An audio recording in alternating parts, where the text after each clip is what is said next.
Hey, welcome back, everyone.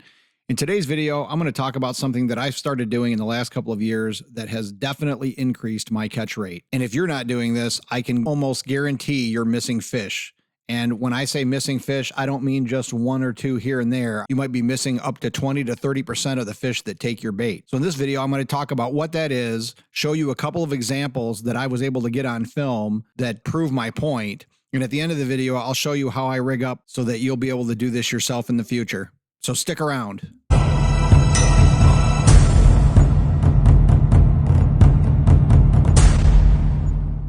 So I started using high-vis line as a way of detecting a sideways motion of a bite when spider rigging for crappie, because oftentimes you're fishing in shallow water, and when the fish hits, they don't have anywhere to go but sideways. And oftentimes, especially if they weren't pulling away or towards the boat directly, there would be no indication that you had a fish on. But once I realized how beneficial that was, I started thinking about it and started using it in a few other applications, like casting jigs for crappie, which then translated into casting various lures, Ned rigs, and so on for bass.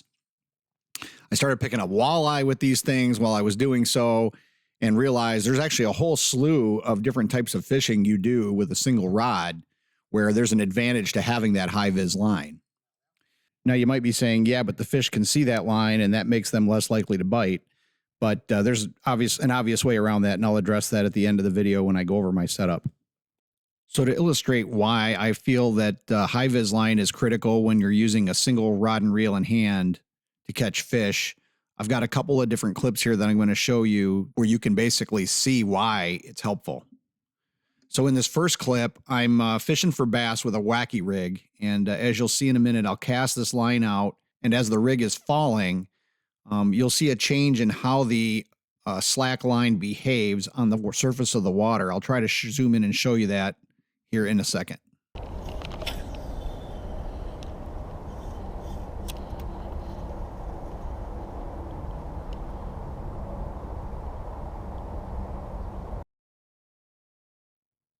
So I've slowed this down so that you can see the line getting picked up off the water as the fish takes it.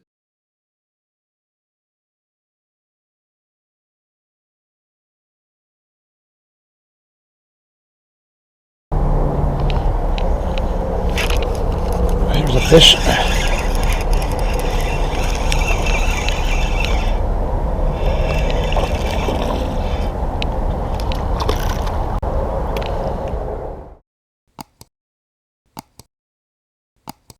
So in this next clip, I'm going to show you one of those times where I caught a fish that I probably would not have caught if the line didn't tell me that something's going on here.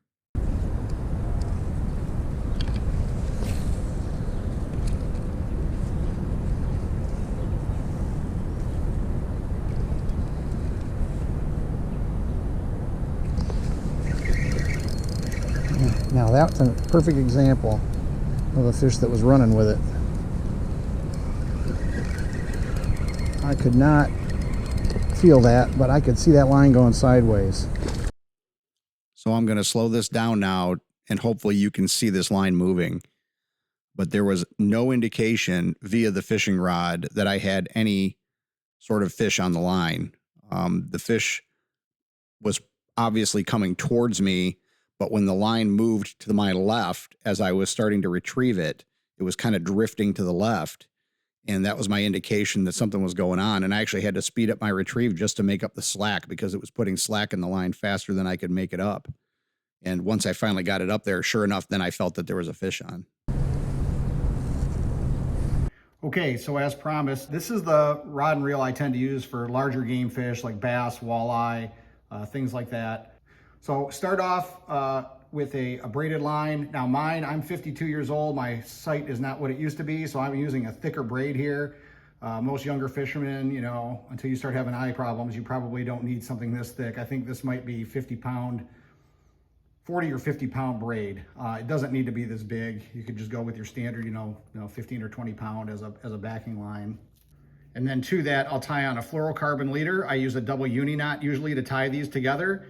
I'll drop a link in the description to a video I did on how to tie the double uni knot. There's other videos out there you can see as well.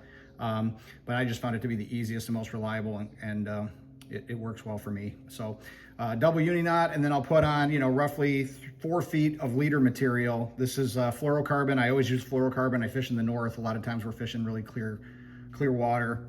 And this last time I was fishing, I was using a Ned rig. So that's what I've got tied on. But then you terminate your bait there. And then for my lighter pan fishing rod, same thing. This one doesn't happen to be braid. This is just a monofilament. I think it's 6-pound test, high-vis. And then again, just go with the double uni knot, and then that ties to your bait. And one thing I forgot to mention is that on this panfish setup, that 6-pound high-vis ties to a 4-pound fluorocarbon before I terminate to the bait. Well, that's going to about wrap it up for this video. If you can think of any disadvantages to using high-vis line, please let me know. Drop a comment in the comments and let us all know what those are. This is just my perspective. It seems to have helped me catch a lot more fish, but there's lots of perspectives out there, different experiences, and it's always good to hear from all of you and what your experiences are. So I hope this video was helpful to you. If it was, please consider liking and subscribing to the channel. Thanks for watching as always, and we'll see you next time.